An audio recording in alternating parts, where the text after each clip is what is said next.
श्री स्वामी समर्थ स्वामींच्या 11 गुरुवारची मांडणी कशी करावी? संपूर्ण माहिती एकदा नक्की वाचा आणि शेअर करा.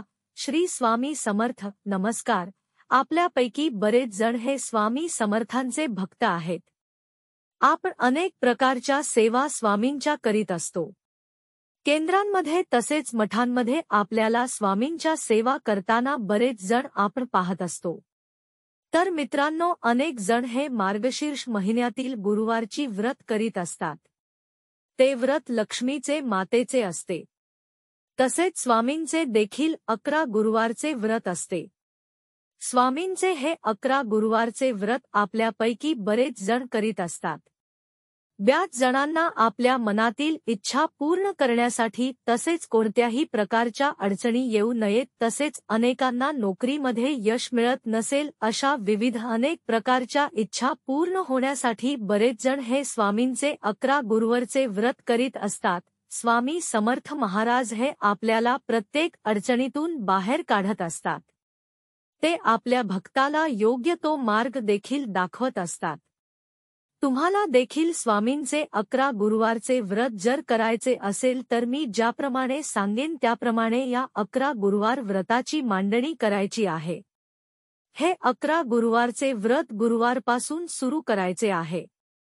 गुरुवारी तुम्ही सकाळी लवकर उठून स्नान वगैरे करून घ्यायचे आहे आणि आपण ज्या ठिकाणी पूजेची मांडणी करणार आहोत त्या ठिकाणची जागा ही स्वच्छ करायची आहे. तिथे पाट किंवा चौरंग मांडायचा आहे आणि या चौरंगावरती किंवा पाठावरती तुम्ही एक वस्त्र अंथरायचे आहे.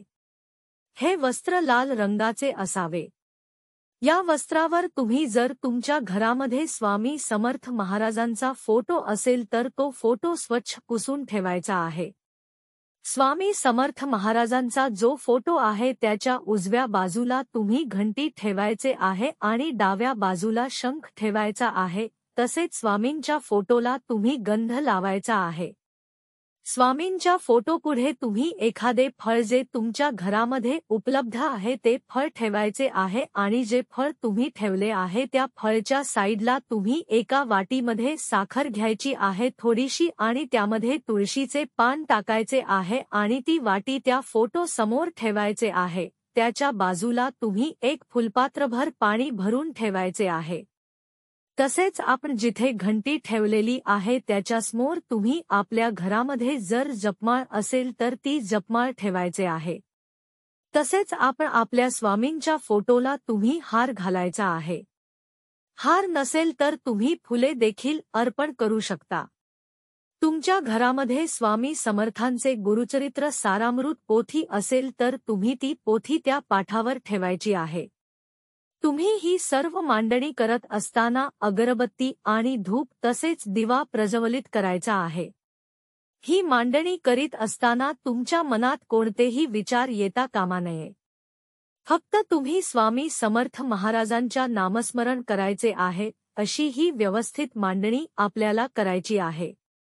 तुम्ही हे 11 गुरुवारचे व्रत करण्याअगोदर आपणाला संकल्प सोडायचा असतो. हा संकल्प सोडत असताना तुम्हाला एक ताट घ्यायचे आहे आणि एक फुलपात्रात पाणी घ्यायचे आहे. थोडेसे ते पाणी आपल्या उजव्या हातामध्ये घ्यायचे आहे आणि त्या पाण्यामध्ये एक फूल तुम्ही टाकायचे आहे आणि जी तुमची कोणती इच्छा आहे म्हणजे ती पूर्ण व्हावी यासाठी तुम्ही 11 गुरुवारचे व्रत करत आहात तर ती इच्छा बोलायचे आहे आणि तुम्ही श्री स्वामी समर्थ म्हणून ते पाणी त्या ताटामध्ये सोडायचे आहे.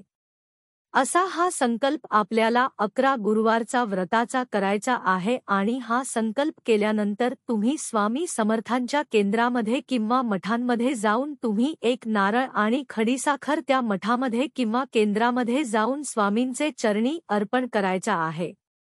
तुमच्या घराच्या आसपास कुठेही जर केंद्र किंवा मठ नसेल तर तुम्ही तो नारळी किंवा खडीसाखर अर्पण नाही केली तरीही चालते.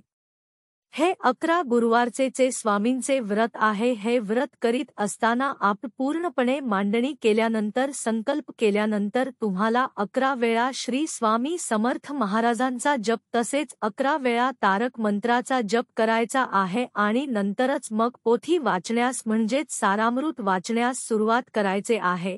तर मित्रांनो, अनेक ब्याच जणांना असा प्रश्न असतो की आम्हाला सकाळी तेवढा वेळ नसतो. तर तुम्ही सकाळी पूजेची मांडणी करायची आहे आणि आरती करायची आहे आणि मग दिवसभरात किंवा संध्याकाळी तुम्ही बाकीच्या विधी करू शकता, म्हणजेच तारक मंत्र तसेच स्वामी समर्थांचा मंत्र आणि सारामृत वाचणे या विधी तुम्ही संध्याकाळी देखील करू शकता. फक्त सकाळी तुम्ही मांडणी करून आरती करू शकता. वरील सांगितल्याप्रमाणे तुम्ही देखील जर स्वामींचे 11 गुरुवारचे व्रत करणार असाल तर अशा प्रकारे मांडणी करून या सर्व विधी पूर्ण करायचे आहेत. स्वामी समर्थ तुमच्या सर्व इच्छा नक्कीच पूर्ण करतील. व्रताचे नियम: सूर्योदयाच्या वेळेस स्नान करून शुचिर्भूत व्हावे. दिवसभर उपवास करावा. संपूर्ण पूजा झाल्यावर स्वामींना नैवेद्य दाखवून रात्री उपवास सोडावा. स्त्रियांचा मासिक धर्म तसेच सोयर सुतक आल्यास व्रताचरण करू नये. उपवास मात्र करावा. जेवढ्या गुरुवारी अशा कारणांमुळे व्रताचरण करतान आल्यास तेवढे अधिक गुरुवार करून 9 गुरुवारची संख्या पूर्ण करून त्या पुढील गुरुवारी उद्यापन करावे.